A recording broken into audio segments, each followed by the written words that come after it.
when bone is built, and bone is built by a machine, it's built by what I like to refer to as a cellular machinery.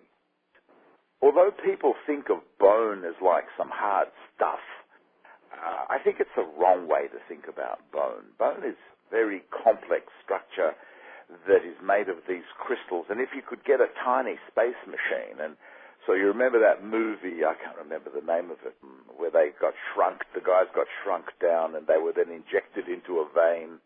Fantastic Voyage, I think it was called, 20 years ago, probably.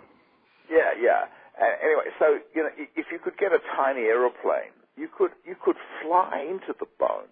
You could fly into one of the canals, just like the many freeways in the Los Angeles downtown area, and you could fly around these corridors and canals of bone that contain vessels and nerves, and then they branch off to the left and the right.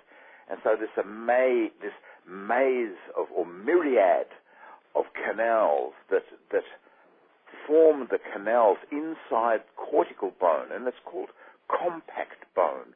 But it's not really compact at all. It's just compact when you look at it from an aeroplane down. It really has all of these canals. And these canals are made of surfaces. They have a surface. And on the surfaces, this is where the action is.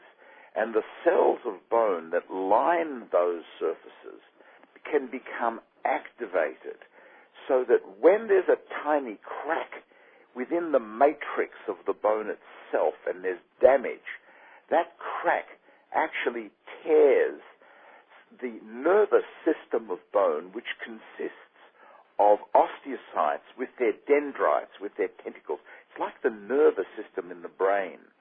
These dendrites, once they're torn, they knock off the little osteocyte cells that undergo death by apoptosis. This is a very fashionable way to die.